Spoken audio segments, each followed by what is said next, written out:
Bienvenidos a un nuevo video. Te saluda con mucho gusto el profesor Geomani. Hola alumnos y alumnas, ¿qué tal? Bienvenidos al resumen de hoy.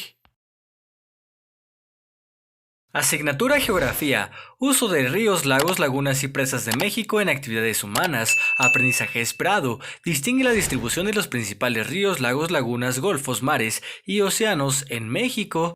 ¿Sabes qué uso se le da a los ríos y lagos en las actividades humanas? Para dar respuesta a esta pregunta, es necesario recordar un dato muy importante. Tan solo el cuerpo humano está conformado de agua en un 70%, por lo tanto el agua es indispensable para las personas, animales y plantas que viven en la tierra. Por esta razón, el hombre siempre se ha establecido en las cercanías del agua. Ejemplo de ello lo has visto en las clases de historia, donde has estado conociendo cómo las civilizaciones mesoamericanas se establecieron a orillas del mar, ríos o lagos. Actualmente la sociedad utiliza los cuerpos de agua en diversas actividades, como la agricultura, ganadería, minería, pesca, industria, uso doméstico, generación de energía y vías de comunicación. Recuerda que en México existen 50 ríos principales, los cuales recolectan casi toda la totalidad del agua de lluvia que corre por la superficie continental del territorio. Las cuencas de estos ríos abarcan 2/3 partes de la superficie del territorio nacional.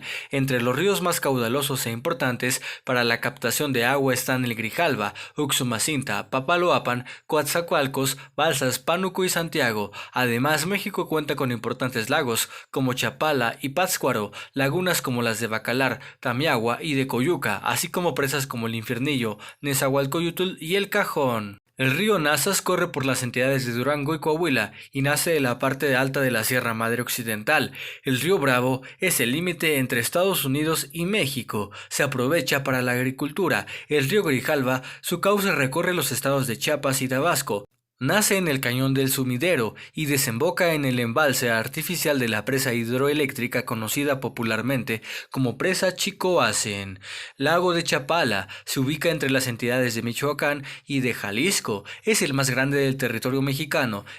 En la actualidad, surte agua a más de la mitad de la ciudad de Guadalajara. Lago de Cuitzeo, el segundo más extenso de México, se localiza entre Guanajuato y Michoacán. Forma parte de una red de reservas para aves de octubre a marzo y es sumamente importante para el ecosistema de ambos estados.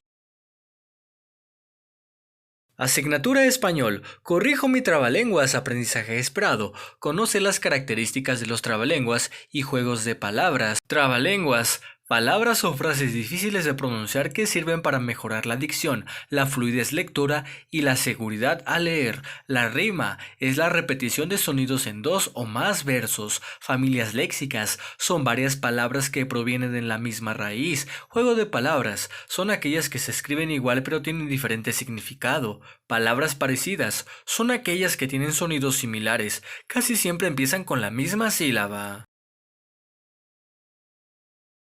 Asignatura Matemáticas, equilátero o isósceles, aprendizaje esperado, clasificación de triángulos con base en la medida de sus lados y ángulos, identificación de cuadriláteros que se forman al unir dos triángulos. En la sesión anterior aprendiste algunas características de los triángulos según la longitud de sus lados. En esta sesión vas a enriquecer ese conocimiento estudiando una característica más que puede presentarse en estas figuras y es el número de ejes de simetría. Un eje de simetría es una línea que divide una figura en dos partes simétricas, es decir, que sean iguales y que al colocarse una frente a la otra se vean como en un espejo o al colocarse una sobre la otra coincidan exactamente. Observa el siguiente ejemplo. ¿En qué parte del dibujo se puede trazar una línea que lo divida en dos partes simétricas? Algunas opciones de trazo son las que observas en tu pantalla.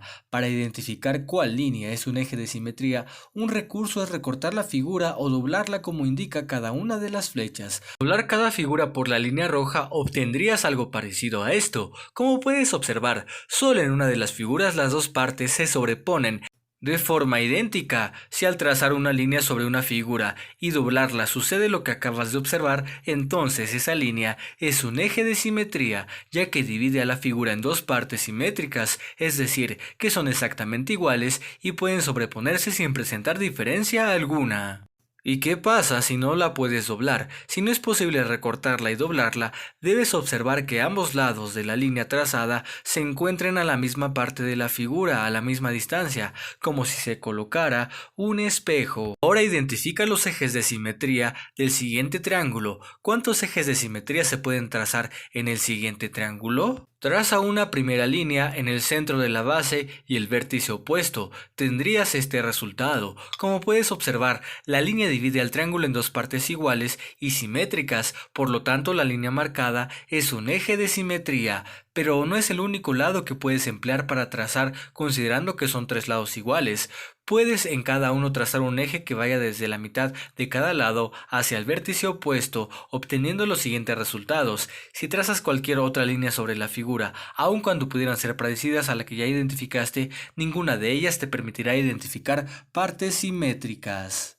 Por lo que puedes concluir que otra característica del triángulo equilátero es que tiene tres ejes de simetría. Identifica los ejes de simetría del siguiente triángulo. Recuerda que el triángulo isósceles tiene dos lados iguales y uno distinto. Traza una línea entre el centro de la base y el vértice opuesto, obteniendo este resultado. Como puedes observar, a ambos lados de la línea se tienen partes iguales porque tienen la misma forma y también simétricas por la distancia a la que cada parte se encuentra con relación a la línea trazada, por lo tanto se identifica un primer eje de simetría. Sigues el mismo principio del trazo en los dos lados restantes, es decir, la mitad de cada lado hacia el vértice opuesto. Obtienes lo siguiente: si observas con atención, ninguna de las líneas trazadas en ambos casos permite dividir al triángulo en partes iguales y simétricas, por lo que se puede concluir que en el triángulo isósceles solamente se puede identificar un eje de simetría. ¿Cuántos ejes de simetría tiene el triángulo escaleno? Recuerda que el triángulo escaleno se caracteriza porque los tres lados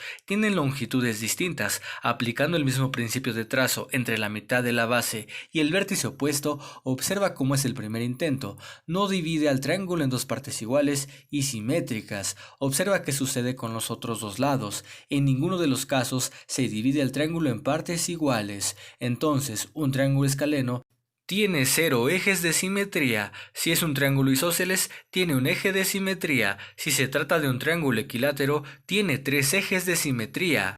Recuerda algunas características que has estudiado en esta sesión y la anterior en relación con los triángulos. Para ello relaciona las siguientes columnas de información mediante líneas. El esquema inicial con las respuestas correctas quedaría de la siguiente forma. El reto de hoy: realiza en tu casa los trazos que has estudiado. Para ello recorta un triángulo equilátero, un triángulo isósceles y un triángulo escaleno del tamaño que gustes y con apoyo de tu escuadra marca los ejes de simetría en los 3 triángulos. Espero este video haya sido de tu agrado. Gracias por tu atención. No olvides darle me gusta y dejar tu suscripción. Cuídate mucho, estudia mucho, querido y querida alumna. ¡Hasta la próxima!